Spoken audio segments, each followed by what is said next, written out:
ಪ್ರಶ್ನೆ ಮಾಡ್ಕಂತ ಹೇಳ್ತಾ ಇದ್ದೀರಿ. ನಾನು ಬಂದಿರತಕ್ಕಂಥ ದಾರಿನೇ ಬೇರೆ, ನಿಮ್ಮ ದಾರಿನೇ ಬೇರೆ.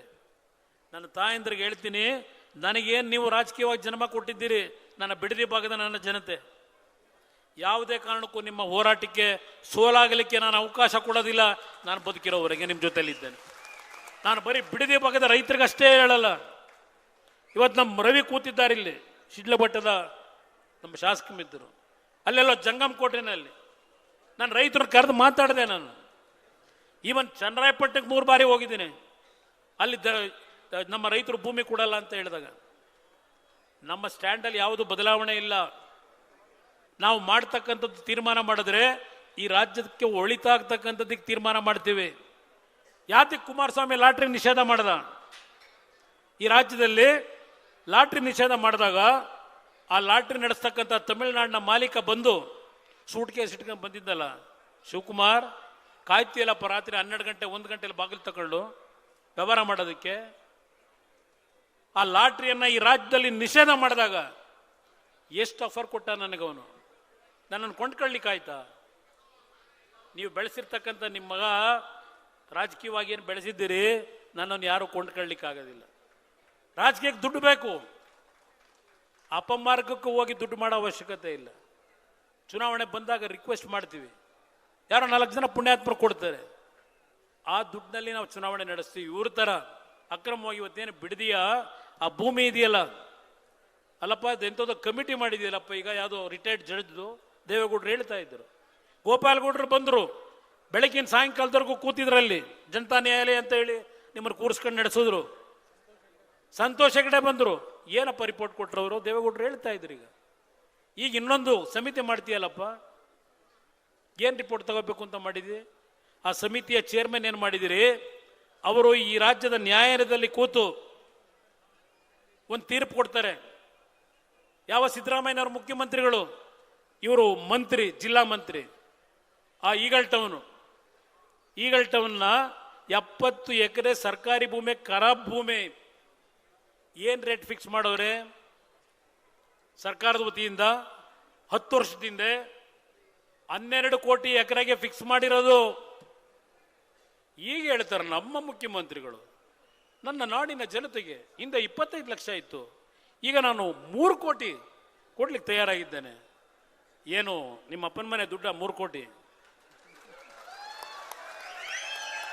ಯಾರು ನಿನಗೆ ಪವರ್ ಕೊಟ್ಟಿರೋದು? ಯಾರು ಕೊಟ್ಟಿದ್ದಾರೆ ಪವರ್ನ? ಕೊಟ್ಟಿರೋದು ಯಾರು ಪವರು? ಆ ದುಡ್ಡನ್ನ ನಿಗದಿ ಮಾಡೋದು ರಾಜ್ಯದ ಮುಖ್ಯಮಂತ್ರಿ ಅಲ್ಲ. ಯಾವ ಅಧಿಕಾರಿಗಳಿಗೆ ಕೊಟ್ಟಿದ್ದೀರಿ ಅಧಿಕಾರ ಈ ಒಂದು ಕಾರ್ಯಾಂಗದ ವ್ಯವಸ್ಥೆ ಒಳಗೆ? ಆ ಅಧಿಕಾರಿ ತೀರ್ಮಾನ ಮಾಡೋದು.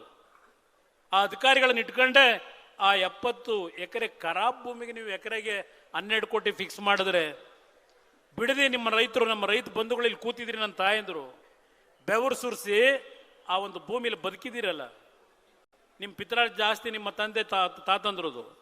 ಇದಕ್ಕೆ ವ್ಯಾಲ್ಯೂ ಎಷ್ಟು ಕಟ್ಟಬೇಕು? ಸರ್ಕಾರಿ ಖರಾಬ್ ಭೂಮಿಗೆ 12 ಕೋಟಿ, ನಿಮಗೆ 3 ಕೋಟಿ ಅಂತೆ. 3 ಕೋಟಿ ನಾಮ ಅದು ಹಾಕೋದು, 3 ಕೋಟಿ ಸಿಗೋದಿಲ್ಲ. ಇಲ್ಲಿ ಕೊಡ್ಲಿಲ್ವಾ? ನೈಸ್ ಕಂಪನಿ ಹೆಸರಿನಲ್ಲಿ 20 ವರ್ಷ ಆದರೂ ಇನ್ನೂ ಪೇಮೆಂಟ್ ಕೊಟ್ಟಿಲ್ಲ.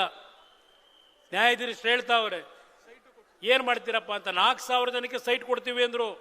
ಈಗ ಅದೆಂಥದ್ದು ಕುಮಾರಸ್ವಾಮಿ ಕಾಲದಲ್ಲಿ 40% ಕೊಡ್ತೀನಿ ಅಂದಿದ್ರು, ನಾನು 50 ಮಾಡಿಬಿಟ್ಟಿದ್ದೀನಿ. ಈಗ ಕುಮಾರಸ್ವಾಮಿ 25 ಲಕ್ಷ ಹೇಳಿದ್ದ, ನಾನು 3 ಕೋಟಿ ಮಾಡಿದ್ದೀನಿ.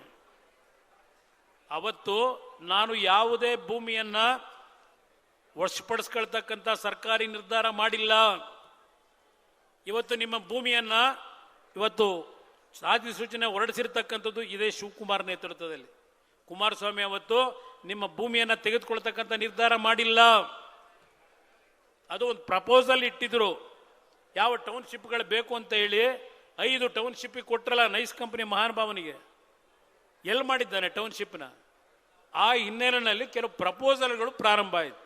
ಅದಕ್ಕೆ ಕಾರಣ ಕೇಂದ್ರದಲ್ಲಿ ಕಾಂಗ್ರೆಸ್ ಸರ್ಕಾರ ಯಾವೊಂದು SEZ ತರಬೇಕು ಅಂತ ಹೊರಟರು. 60 ದಿನದಲ್ಲಿ ಎಲ್ಲ ರಾಜ್ಯದ ಮುಖ್ಯ ಕಾರ್ಯದರ್ಶಿಗಳಿಗೆ ಪತ್ರ ಬರೀತಾರೆ SEZ ಮಾಡ್ತಕ್ಕಂಥದ್ದು. ಇದೆಲ್ಲ ಭಾಳ ಇಶ್ಯೂ ಇದೆ ಮಾತಾಡೋದಕ್ಕೆ. ಇದರ ಇವತ್ತು ಏನು ನೀವು ಬಂದಿದ್ದೀರಿ ಇಲ್ಲಿ, ನಾನು ಪೊಲೀಸ್ನವ್ರಿಗೆ ಹೇಳ್ತೇನೆ, ಬೇರೆ ಪಕ್ಷದ ರಾಜಕಾರಣಿಗಳ ಥರ ಬಂದ್ಬಿಟ್ಟು ನಾವೇನೋ ಉಲ್ಲಂಘನೆ ಮಾಡಿ ವಿಧಾನಸೌಧ ಮುತ್ತಿಗೆ ಹಾಕ್ತೀವಿ, ಮುಖ್ಯಮಂತ್ರಿ ಮನೆ ಮುತ್ತಿಗೆ ಹಾಕ್ತೀವಿ ಅಂತೇಳಿ ನಮ್ಮನ್ನು ಅರೆಸ್ಟ್ ಮಾಡಿ ಪೊಲೀಸ್ ವ್ಯಾನಲ್ಲಿ ಕೂರಿಸ್ಕೊಂಡು ಅಲ್ಲೆಲ್ಲೋ ಆ ಕಡೆ ಮೂಲೆಗೆ ಕರ್ಕೊಂಡು ಬಿಟ್ಬಿಡಿ ಅಂತ ಹೇಳಿ ನಿಮ್ಮ ಮುಂದೆ ನಾವು ಹೇಳಿಲ್ಲ. ನುಗ್ಸೋದಾದ್ರೆ ನುಗ್ಗಿಸ್ಬಲ್ಲೆ, ವಿಧಾನಸೌಧಕ್ಕೆ ನುಗ್ಗಿಸ್ಬಲ್ಲೆ. ನೀವೇನು ತಡೆಯಲಿಕ್ಕೆ ಸಾಧ್ಯ ನೋಡೇ ಬಿಡ್ತೀವಿ. ಆದರೆ ಈ ಪಕ್ಷ ಎಂದೂ ಸಹ ಕಾನೂನನ್ನ ಮೀರಿ ಹೋಗಿಲ್ಲ. ಕಾನೂನು ತಲೆಬಾಗಿದ್ದೇವೆ.